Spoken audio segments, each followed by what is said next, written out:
안녕하세요. BBH입니다. 오늘은 2025년 10월 28일자 한국 경제 주요 부동산 뉴스들을 정리해드립니다. 지금 한국 부동산 시장은 세금은 복잡하고 공급은 막히고 정책은 매번 바뀌는 혼란의 시기를 겪고 있습니다.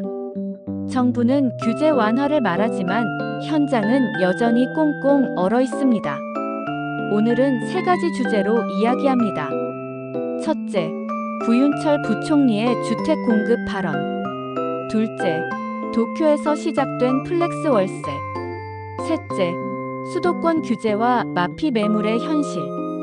먼저 구윤철 부총리의 발언부터 보겠습니다. 오늘자 한국경제일면 기사 제목은 주택 공급 또 강조한 구윤철 시장선 추가 규제 완화 필요. 구윤철 부총리는 포럼에서 이렇게 말했습니다. 정부는 서울 등 수도권 주택 공급 의지를 가지고 있다. 시군구 단위의 세부 공급 계획을 마련하겠다고 했습니다.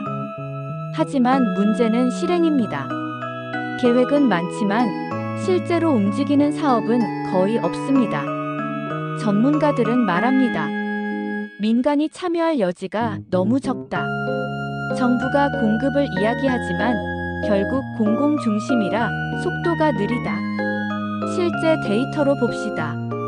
부동산 아백 14에 따르면 수도권 아파트 입주 물량은 이렇게 줄어듭니다. 2024년 16만여 가구, 2025년 9만 가구, 2026년 7만 가구 수준으로 반토막입니다. 서울만 보면 2024년 2만 8천 가구에서 2026년엔 1만 가구 남짓으로 10년 만에 최저치입니다. 이건 단순한 일시적 둔화가 아닙니다. PF 대출 규제, 인허가 지연, 분양 연기까지 모든 요소가 동시에 얽혀있기 때문입니다. 이대로라면 2026년 이후 서울의 전세, 매매 시장은 다시 불안해질 가능성이 높습니다. 이번엔 일본으로 가봅시다. 한국경제국제면 기사.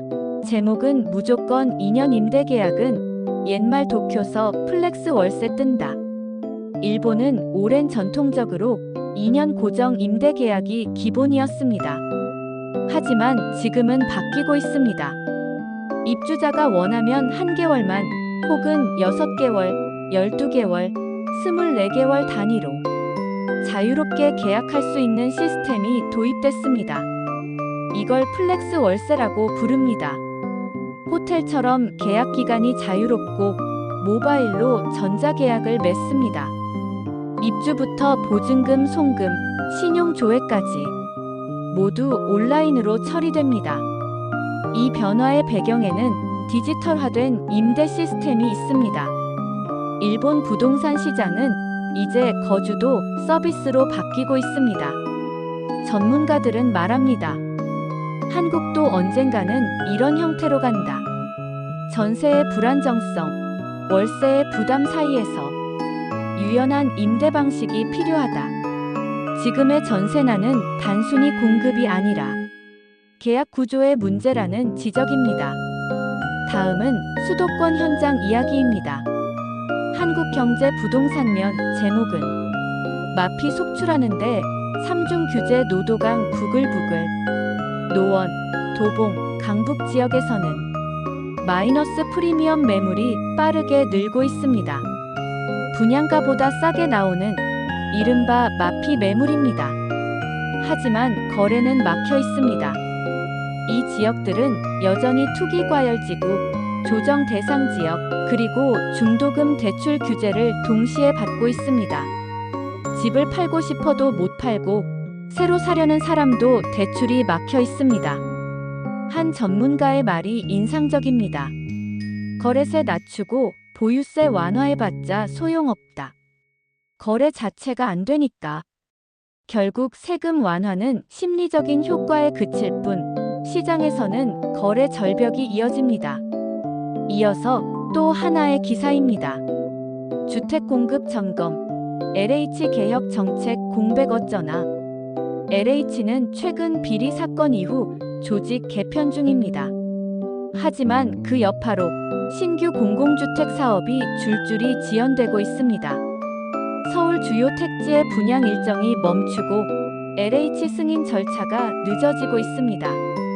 정부는 민간 중심 공급을 원하지만 민간 건설사들은 PF 대출 막히고 자금 압박으로 움직이지 않습니다. 결국 공급 주체는 혼란, 공급 속도는 둔화, 정책은 공백입니다. 전월세 시장도 상황은 비슷합니다. 기사 제목: 내달 서울 입주 7,242가구 전월세 난에 숨통 트일까? 일시적으로 입주 물량이 늘지만 수요를 감당하기엔 부족하다는 내용입니다. 전세 구하기는 여전히 어렵고 보증금 부담 때문에 월세 전환이 가속화되고 있습니다. 특히 내년 금리 인하 기대감이 커지면 월세가 다시 오를 가능성도 있습니다. 결국 전세 시장 안정의 핵심은 공급보다 신뢰입니다. 계약이 안전하고 보증 시스템이 믿을만해야 시장도 안정을 되찾습니다. 여기서 한 가지 공통점을 볼 수 있습니다. 정부는 늘 말합니다. 규제 완화하겠다. 공급 늘리겠다. 하지만 실제 정책 시행은 내후년 혹은 그 이후에나 시작됩니다. 그 사이 시장은 이미 반응합니다. 금리는 떨어지고 수요는 살아나고 하지만 공급은 여전히 막혀 있습니다. 이게 바로 지금 한국 부동산의 현실입니다. 결국 부동산 정책의 핵심은 세금이 아닙니다. 바로 신뢰입니다. 정부가 어떤 정책을 내놓든 그 방향이 일관되고 예측 가능해야 국민도 따라갑니다. 정책이 매년 바뀌고 기준이 제각각이면 시장도 불안해지고 투자도 멈춥니다. 오늘 기사들을 정리하면 이렇습니다. 공급은 계획뿐, 실행은 없다. 규제 완화는 말뿐, 타이밍은 늦다.